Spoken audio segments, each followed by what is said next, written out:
Ladies and gentlemen, this is breaking news. Oh my goodness.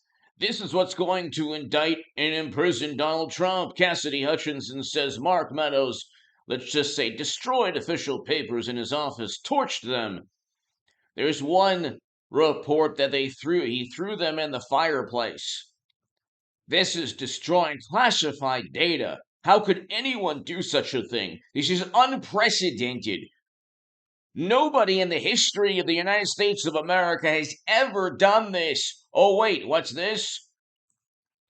In her deposition last week, Huma Abedin said some of Hillary Clinton's schedules went to we'll just say, a certain type of device where they were torched while they were at the State Department. Huma Abedin admits that Hillary Clinton torched her schedules while she was Secretary of State. Okay. Number one, apparently this is allowed. It's a very bizarre behavior, but apparently this is allowed in the United States government. Number two, Trump did not use private servers siphoning top secret intel outside of the United States government. Okay? Trump did not have private servers. He had government email. Like every government official that's ever been employed by the U.S. government. Clinton did not have a state.gov email. She only had private servers. These private servers found a way to obtain top secret and special access program intelligence and classified data from secure government locations, according to the Honorable James Comey, who said, yes, if you watch the short on this channel, by the way, the Honorable James Comey, 27,000 views, stated that, well, although Clinton broke the law, no reasonable prosecutor would indict. Nobody is even stating within the Federal Bureau of Investigation that Trump has broken the law. They can't because the Supreme Court backed his ability as president to classify and declassify anything he'd like. So if he's destroying records that are declassified, definitely not anything that's against the law. Clinton had no power she had no power as Secretary of State, no authority to declassify anything. Trump did as president. Big difference. Huge difference. Then you have the precedent of other presidents, Bill, having a sock drawer next to his underwear full of classified records.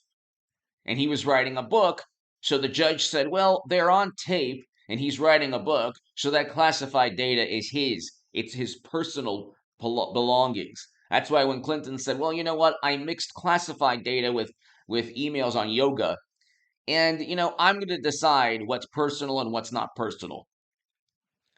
And so they're trying to get Trump, they're trying to merge the two stories together. They're trying to say, oh my goodness, not only was it chaotic, and he is, he's at fault for January, but also he actually destroyed classified data from December to January of 2021.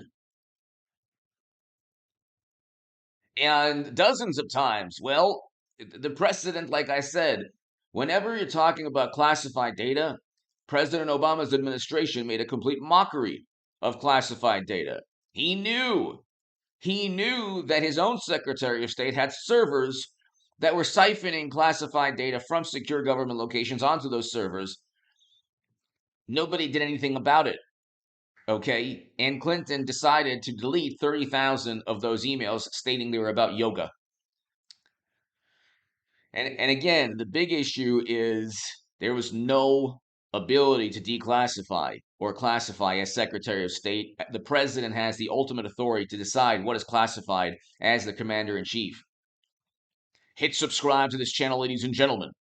Be here every morning at 8 a.m. and 11 a.m. I already been told by a lot of people, H.A. Goodman, I start my morning off with you, and I'm very proud and honored. I would be so honored every morning to start the morning off.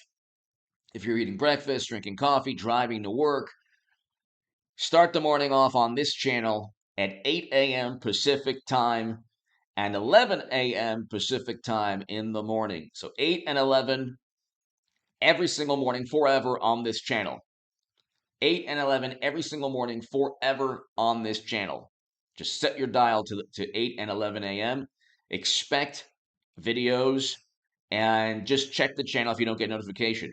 That's really important because I'm trying to build a schedule. I should have done this years ago, but it's working now. Within the past week and a half or so, it is actually working. Become a member. If you want to become part of a Patreon, please do so.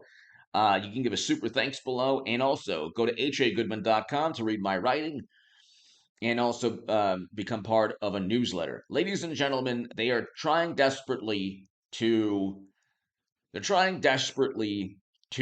indict Trump, find something to indict him on. I think the odds are that he'll probably get indicted.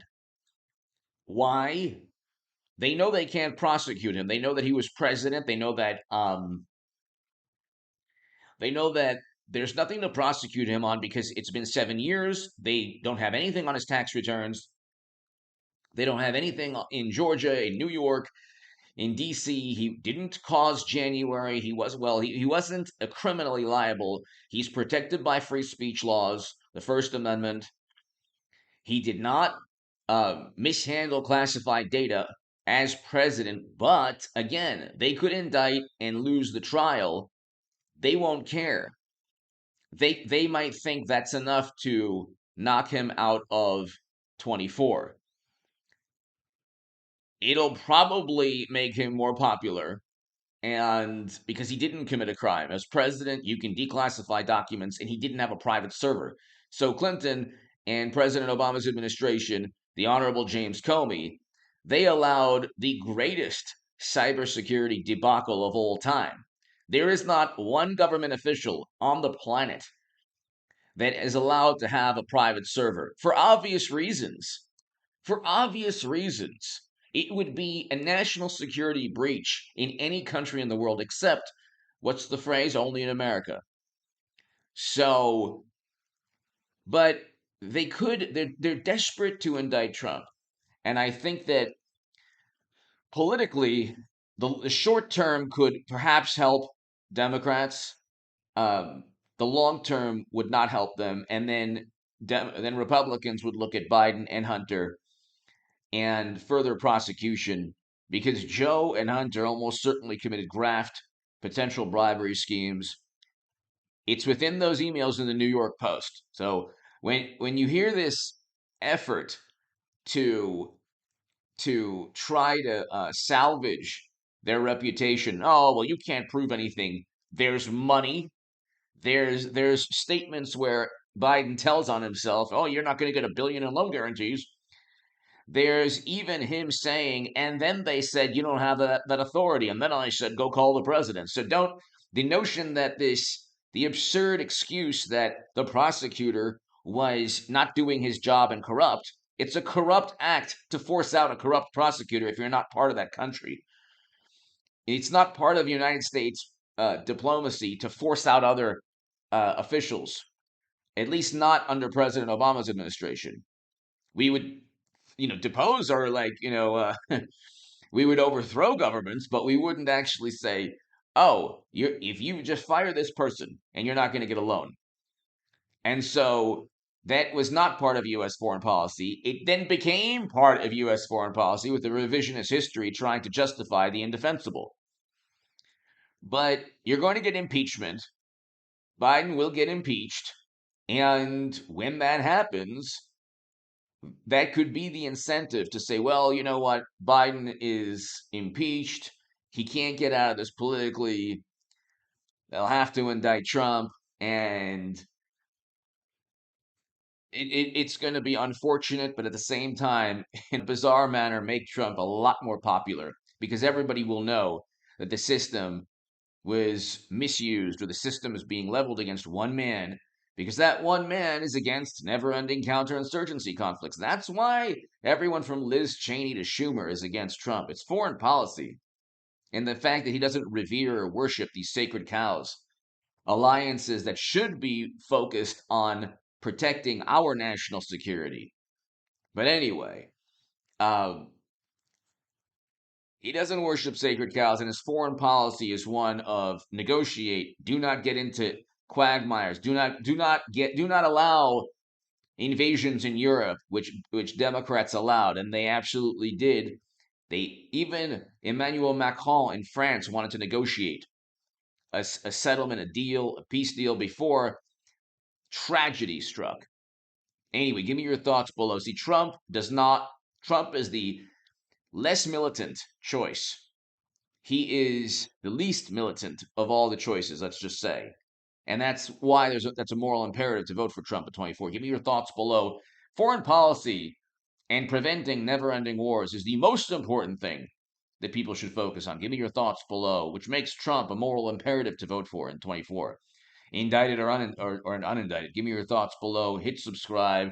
Clinton did the same thing, but actually much worse. Give me your thoughts. Thank you. I'll be back in a couple of hours on this channel. Thank you.